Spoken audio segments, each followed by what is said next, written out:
Okay, what's up ladies and gentlemen? Sweetchins is back. Boom!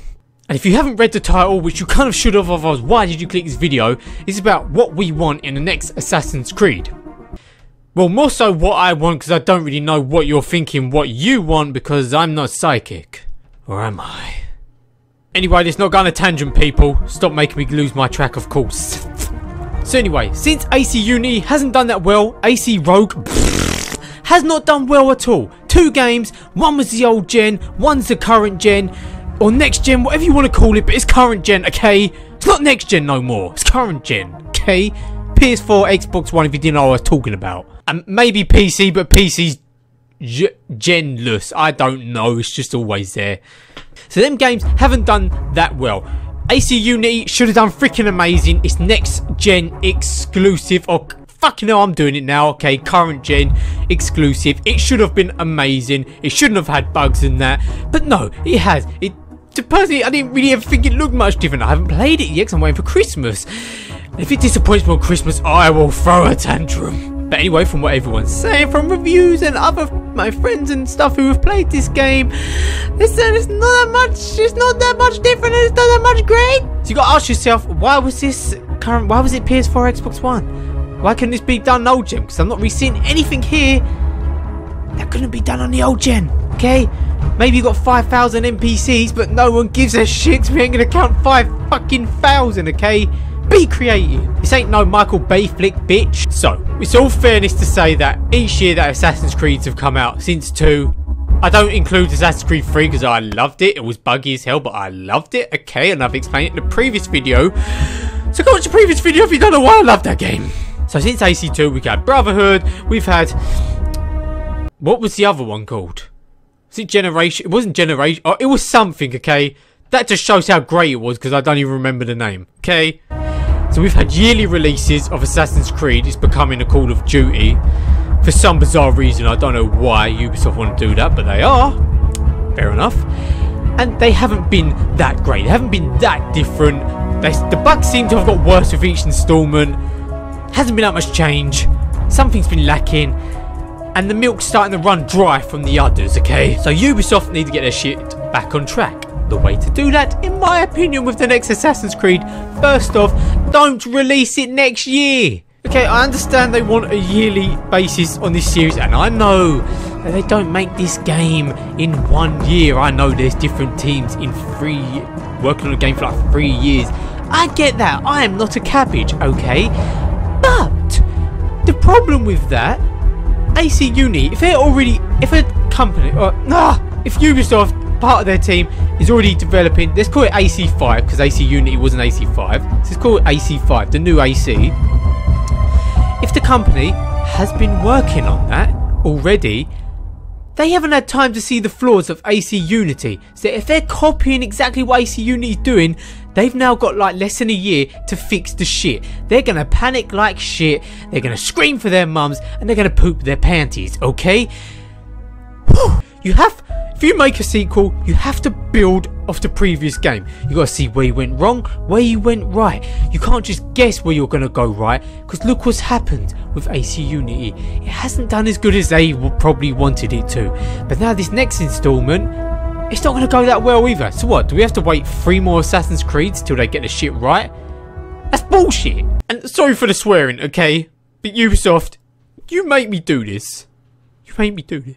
So that's the first thing, and I have enjoyed, don't get me wrong, the games coming out yearly, I do enjoy them, but the thing with Assassin's Creed is, Ubisoft, you have one of the best gaming ideas ever. Creativity is freaking limitless with this concept, okay? You can practically go anywhere in the world, any time period, or just anything, and you have a reason for why you did it because of the animals. You don't have to explain shit. There doesn't have to be no continuity of the story or restrictions. You can do whatever you want, okay? The idea you have is huge. It deserves time and patience. What you're doing, it's like you've got a newborn baby and it can't walk yet, but you want it to run a marathon. It's not going to happen, and it's not going to go very well, okay?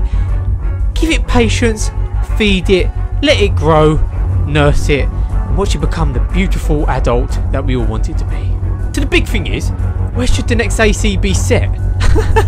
And how many freaking times we have to say this, okay? Begins with a J, then an A, then a P, then an A, then an N. And if you was too dumb to even know what I spell, it's Japan, okay?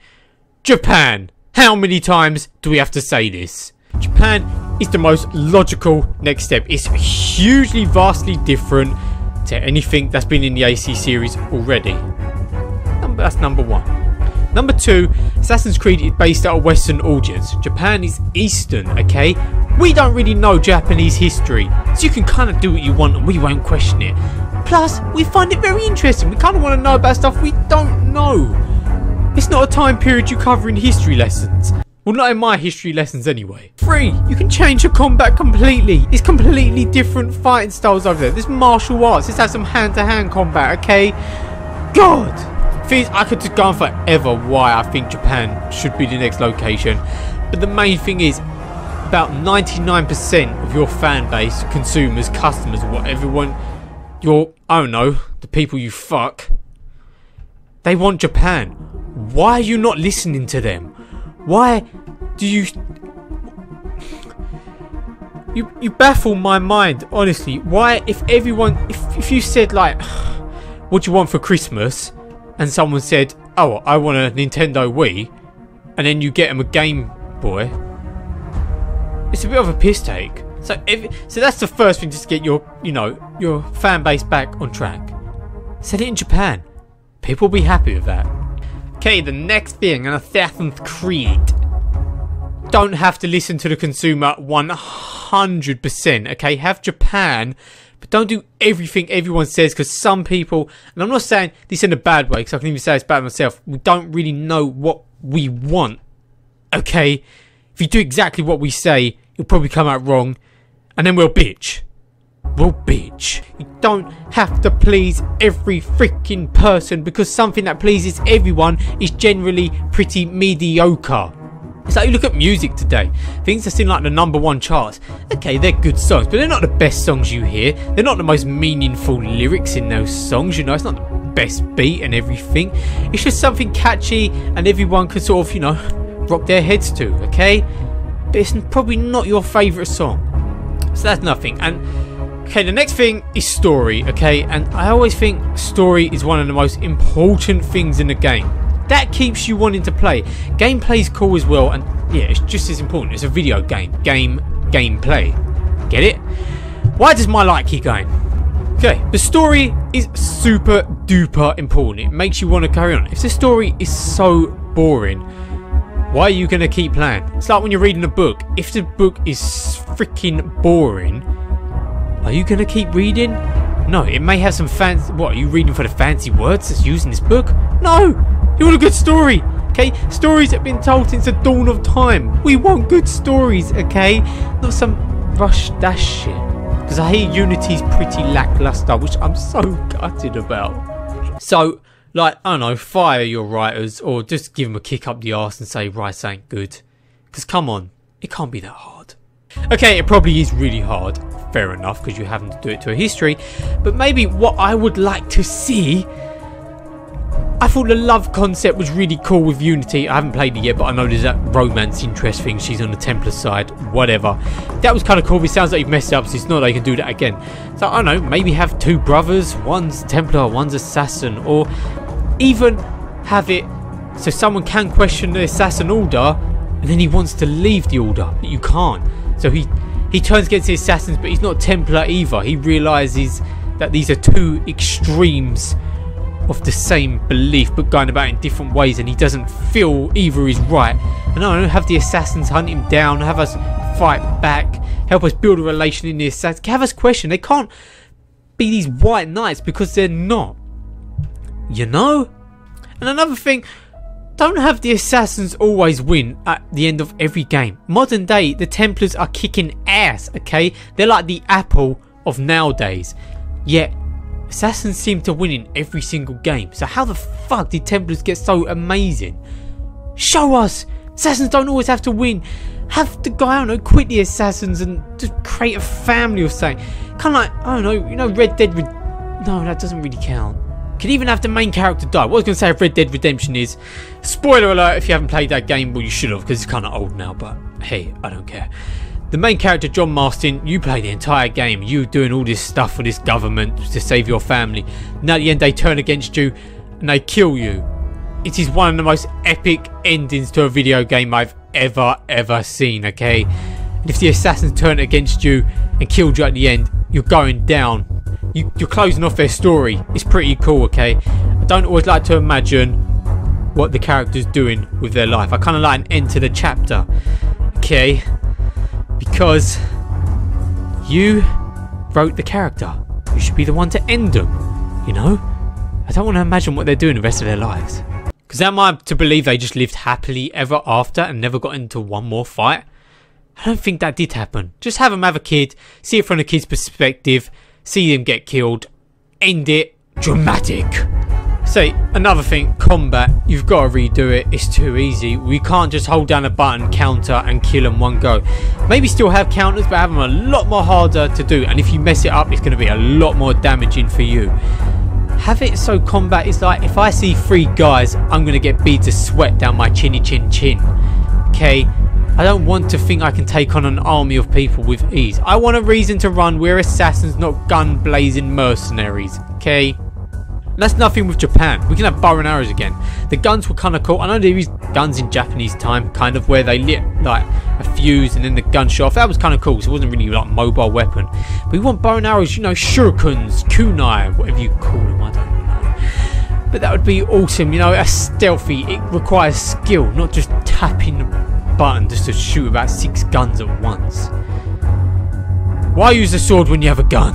You know, it's kind of like the Indiana Jones bit when that guy's flicking the sword around, he pulls out the gun and bang. It makes perfect sense to use a gun on a sword guy. Okay, another point. Microtransactions. They're in AC Unity.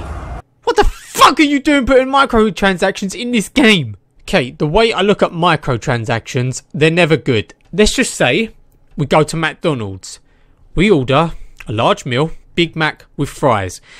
If I got the box of fries and there was like 2 chips in there and they said, yeah, for another £2 or I don't know, $2 wherever you're from, you can get the full box of fries. If they say that to me, that Big Mac is going back in their face, okay?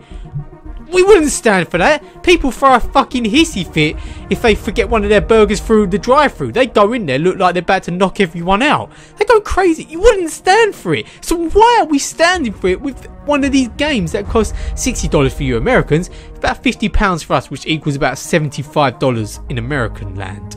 It doesn't make sense, does it? So if we're paying for like a full game product, why...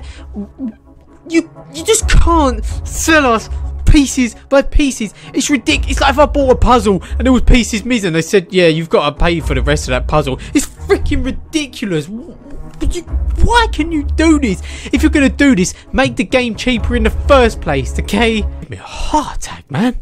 It's like some of us work long hours and stuff and maybe we don't always enjoy our jobs and that, and it can be stressful. And video games, you know, you might just play it a little while just to release some stress, okay? You want the value for money because when you're older, like me, okay, adulthood, you don't always have a lot of time for video games. So when you buy that video game, you want your money's worth because you ain't got time to mess around with this shit. Life be putting drag on you. So when you sit down and you relax and you play a video game, you want your money's worth. If it's a broken product, it's not fully complete, there's stuff missing, you still got to pay more, you're not the happiest guy in the world. Or gal. So yeah, microtransactions, even DLC is crazy, okay? Look at the Witcher developers, CDR Projekt Red, something like that. Don't know, don't hate me, okay? People love those guys because they release free DLC, so you know they've made this game, parts of the game afterwards. Or even if it was a bit missing and they didn't have time, because okay, there is schedules, okay? We understand you need to make money to pay everyone. And it is hard to make a game, I'm not saying it's not. But even if there's a bit missing and you still have to release this game, release that bit for free. It was meant to be part of the game anyway, and you've already charged full price. Why not release it free? People love the Witcher developers. If they said, go to this cliff. We'll stand at the bottom, jump off this cliff, but don't worry, trust us. We'll catch you. You will survive. I think 99% of gamers would do that because they trust them. If it is you, Ubisoft, we would go, yeah, fuck that. People don't trust you. They think you're becoming the new EA. And you probably are. I mean, if we just look at Dragon Age Inquisition, I can't wait for that game getting insomnia. If we look at BioWare and what they've done with Dragon Age, I haven't played it yet, so I can't say for myself, but what a lot of people are saying is freaking amazing, okay? And if I don't enjoy it, it's not from lack of BioWare trying. They've listened to their consumers. You can see from the dev interviews and every, I don't know, developer diaries, everything. You can basically see from what they've done in the game, them delaying it and stuff, that they've tried hard, okay, to please people. They've put a lot of effort into this, and it seems like it's got like the best review out of the games all being released so far and stuff. Okay, so people are beginning to trust him again, and they're gonna like him for it. They'll be more willing to buy the next game. Assassin's Creed, you can't keep fucking the customers over and over and over. They're gonna get sick of it at one point. Okay, I'm kind of just rambling on here, but next Assassin's Creed, it doesn't always have to be a Christmas release, and if you do, then delay it another year or something. It doesn't matter. There is other games that come out, okay? There's like a ton of games coming out this Christmas holidays. So there's other games that come out. You don't always have to try and compete with them. You don't have to be with them. Don't think your game will only sell if it is at Christmas, okay? Come on, just release it when it's ready. All these bugs and stuff, as with Unity, and now you're really trying to fix them. It's like, I know people that aren't buying this game now because of the bugs. They're like, oh, I'll wait until it's fixed. But then other games are going to come out along and they'll probably forget about AC Unity. It's true, okay? So just take your time. Pick Japan, because if you don't, if I see... Oh, the light is gonna goon. If I see the next Assassin's Creed is like Persia or something like that, I'm going to throw a hissy fit. I would generally want to feel like I'll go down Ubisoft with a baseball bat and I will smash up their headquarters. I don't know where it is though. Okay, maybe it could be like Egypt or something. It could be kind of cool as long as you do something different with it. Okay, but just do Japan. It just seems so logical. It just seems like the first step in the right direction. Okay, let's not milk this franchise. This game has huge potential. Potentially one of the greatest gaming ideas ever, because you can kind of do whatever you want with it, but no other company, no matter how creative they are, can really do this now, because if they do, you'll probably sue them and say they're copying you. Okay, so let's make this idea amazing. On that note, I'm out, sweet shins. See you later. AC Unity in Japan. If not, I'll go samurai on your ass. Oh, and by the way, just tell me what you want in new AC, because I can't read your minds. I'm not psychic. So tell me in the comments below what you want in the next Assassin's Creed, if you even want one. Bye.